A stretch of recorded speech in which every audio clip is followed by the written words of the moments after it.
Ang batang estudyante ng astronomiya na si Kate Dibiasky, na nag-aaral ng PhD, ay nagtatrabaho gamit ang Sub-Arrow Telescope sa Michigan nang matuklasan niyang may kometang dadaan malapit sa Earth. Binati siya ng kanyang propesor, si Dr. Randall Mindy, sa kanyang natuklasan at matapos ay panggalan ng kometa sa kanya, kinalkula nila ang trajectory nito. Napag-alaman nilang tatama ang kometa sa Earth sa loob ng 6 na buwan at dahil sa laki nito, magdudulot ito ng pagkalipol sa buong planeta. Sa gilid ng pagkapanik, tinawagan nila ang NASA para ipaalam ang kanilang natuklasan. Sinabi ni Dr. Teddy Oglethorpe, ang pinuno ng Planetary Defense Coordination Office, na pumunta sila sa Washington DC para magkaroon ng pulong kasama ang presidente tungkol sa isyong ito na ngayon ay itinuturing ng classified information. Dumating sila sa White House ng maaga, ngunit naghintay ng buong araw nang walang narinig mula sa presidente, na inuuna ang pagharap sa isang iskandalong may kaugnayan sa isa sa kanyang mga kandidato. Pinatuloy sina Kate at Randall sa isang hotel para magpalipas ng gabi. Tumawag sila sa kanilang mga mahal sa buhay upang kumustahin ang mga ito, bagamat hindi nila pwedeng sabihin ang nangyayari. Tinawagan ni Randall ang kanyang asawang si June at mga anak, habang si Kate ay tumawag sa kanyang nobyong si Philip, na nagtatrabaho bilang mamamahayag sa isang mahalagang pahayagan. Kinabukasan, sa wakas ay nagkaroon ng pagkakataon sina Kate, Randall, at Teddy na makaharap sina Pangulong Janie Orlan at Chief of Staff na si Jason Orlan, na anak din ng presidente. Hindi sila sineseryoso ng dalawa, na nagsasabing halos buwan-buwan silang tinatakot tungkol sa katapusan ng mundo dahil sa mga isyu tulad ng pagbagsak ng ekonomiya at maluwag na mga nukes. Sa ngayon, gusto ng presidente na maghintay muna sila hanggang matapos ang midterm elections. Dahil walang gagawin ang White House, iminungkahi ni Teddy na ilabas nila ang impormasyon sa media, kahit na ito'y labag sa batas dahil classified ang impormasyon, pero mas mabuti na ito kaysa mamatay dahil sa kometa. Samantala, si Sir Peter Isherwell, isang tech billionaire at CEO ng Bosch, ay nalaman din ang tungkol sa kometa mula sa ilang kaibigan niyang astronomo. Nakakuha naman si Philip ng panayam para kina Kate at Randall sa New York Herald. Tinanggap ng pahayagan na ilathala ang kanilang kwento matapos kumpirmahin ang datos mula sa ibang mga siyentipiko at marinig ang pagtanggi ng White House na nakipagpulong sa kanila. Gayunpaman, nais muna ng pahayagan na mag-guest sila sa morning talk show na The Daily Rip na hino-host ni Brie Evanti at Jack Bremer. Hindi rin sila sineryoso ng mga host na iniisip na dapat gawing magaan ang mga masasamang balita. Nagalit si Kate on camera at nag-walk out matapos ipahayag kung gaano nakakatakot ang sitwasyon. Nanatili si Randall upang tapusin ang panayam, at pagkatapos ay inimbita siya ni Brie na uminom kasama siya. Pagkatapos, ipinakita ng marketing team ng New York Herald ang resulta ng kanilang presentasyon. Ang singer na nauna sa kanila at nagkwento tungkol sa kanyang breakup ay mas napansin sa social media. Si Kate ay naging meme bilang Angry Lady, at si Randall ay tinaguri ang gwapong scientist, ngunit wala talagang nagbigay pansin sa kanilang mensahe. Nagdesisyon ang pahayagan na itigil ang kanilang suporta, na sinabing hindi sapat ang datos ayon sa NASA. Kalaunan, napagtanto nilang ang hepe ng NASA, na hindi tunay na astronomo, ay isa sa mga donor ng presidente at nagtatrabaho sa ilalim ng kanyang agenda. Lalong lumala ang sitwasyon nang gamitin ni Philip ang viral na pagkilala kay Kate at nagsulat ng artikulo tungkol sa kanilang dating relasyon na nauwi sa kanilang hiwalayan. Hindi naman mapigilan ni Randall na makipagtalo sa social media sa mga taong kinukwestiyon ang kanyang kaalaman at sa mga naniniwala sa mga teorya ng konspirasyon. Nang masangkot ang presidente sa isang mas malaking iskandalo kaugnay ng mga pribadong larawan niya, ipinatawag ng FBI sina Kate, Randall, at Teddy sa opisina ng presidente. Humingi ng paumanhin ang presidente dahil binaliwala nila ang babala. Napansin ni Kate na ginagawa lang nila ito dahil natatakot silang matalo sa midterms. Ngunit pumayag pa rin silang tumulong dahil mas mahalaga ang paghadlang sa kometa. Nag-anunsyo ang presidente sa isang pambansang broadcast na totoo ang kometa at mayroon silang plano para sirain ito.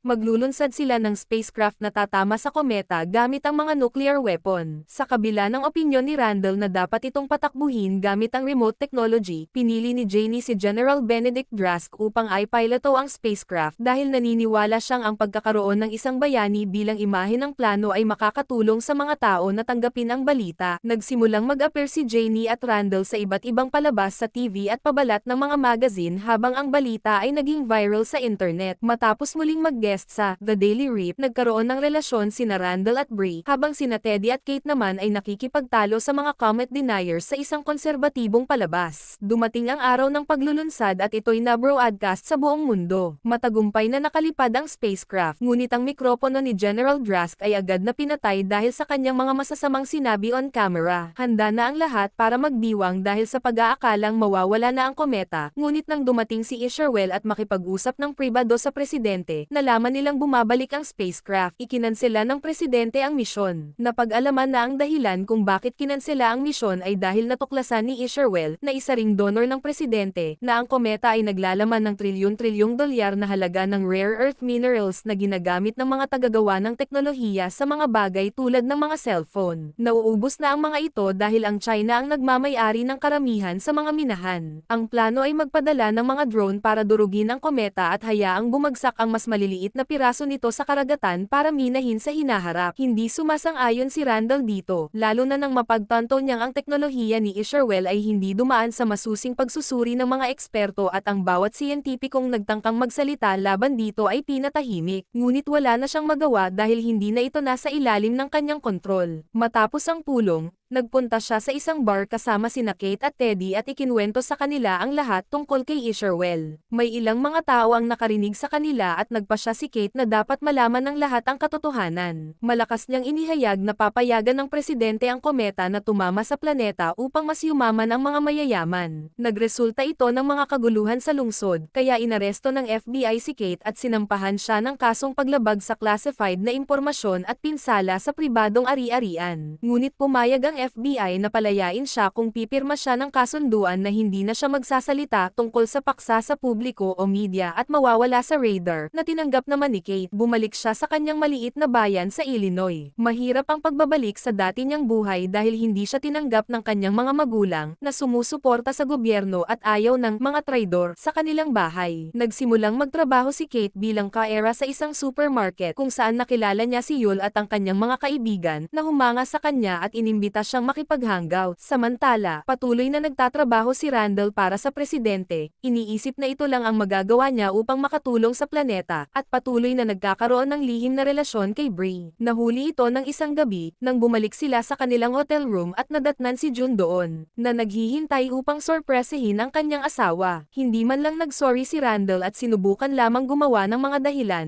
kaya tinapon ni June ang kanyang mga bote ng gamot bago siya umalis ng tuluyan. Matapos makipagtalo kay Isherwell tungkol sa kanyang maling agham at sabihing ayon sa mga algorithm ay mamamatay siyang nag-iisa, nag-guest si Randall sa The Daily Reap at tuluyang nawala ng kontrol. Galit na galit, sumigaw siya sa national television at pinagsabihan ang lahat dahil hindi sila mas nababahala tungkol sa kometa. Sinabi rin niyang pinapatahimik ni Isherwell ang mga siyentipikong hindi sumasang-ayon sa kanya, nagsisinungaling ang presidente, at nawawala na ang katinoan ng administrasyon. Naaresto ng FBI si Randall matapos nito at inalok siya ng parehong kasunduan na ibinigay kay Kate, kaya nakipaghiwalay sa kanya si Brie. Ilang panahon ang lumipas, habang nagmamaneho pabalik ng Michigan si Randall at naghahangout si Kate kasama si Yul, napansin nilang pareho ang parehong bagay. Ang kometa ay malapit nang makita ng hubad na mata. Ni-record nila ang kanilang mga sarili kasama nito at hinikayat ang mundo na tingnan ito, na nagpasimula ng isang kilusang tinawag na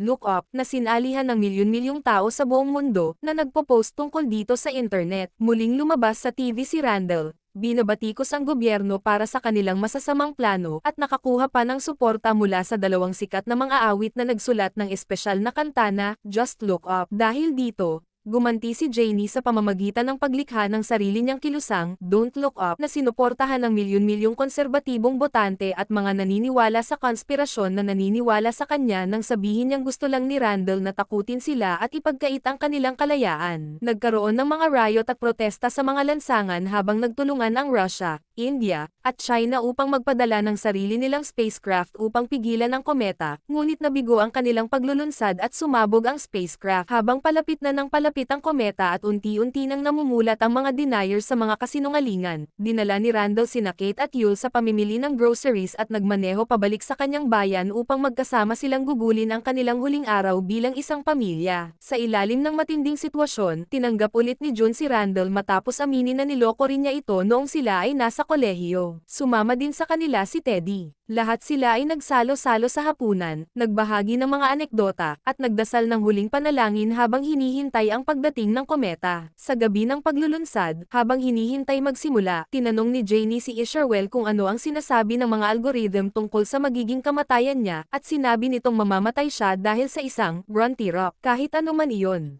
Matagumpay na nakalipad ang spacecraft ngunit nawalan sila ng ilang mga drone. Sinabi ni Isherwell na may margin for error at inaasahan na ito, ngunit mali siya, dahil sumabog ang mga natitirang drone nang magdikit sila sa kometa. Alam nilang tiyak na silang mamamatay, kaya umalis sina Isherwell at Janie upang sumama sa ibang mga milyonaryo sa isang lihim na spacecraft na idinisenyo upang panatilihing buhay ang mga pasahero nito sa cryogenic sleep upang makatakas sila mula sa Earth bago ito tuluyang mapahamak. Lubos na nakalimutan ni Janie ang kanyang anak na si Jason. Tinawagan ni Janie si Randall at inalok ito ng pwesto para sa kanya at sa kanyang asawa, ngunit tinanggihan ito ni Randall. Nais niyang manatili sa kanyang pamilya hanggang sa wakas. Niyakap ng mga tao sa buong mundo ang kanilang mga mahal sa buhay habang bumagsak ang kometa sa Earth at winasak ang lahat ng buhay. Ang tanging nakaligtas mula sa mga guho ay si Jason, na agad nagdiwang ng kanyang buhay sa pamamagitan ng pagkuha ng isang selfie. Makalipas ang 22,074 na taon, natagpuan ng spacecraft ng mga milyonaryo ang isang planeta na may atmosfera na sapat na katulad sa Earth para tirhan nila. Ang mga lalaki at babae ay ginising mula sa kanilang cryogenic sleep at nagsimulang mag-explore. Nang makita ni Janie ang isang magandang bagong hayop at sinubukang lapitan ito, inatake siya nito at napatay, gaya ng hinulaan ng mga algorithm. Pinatay siya ng isang grunty rock.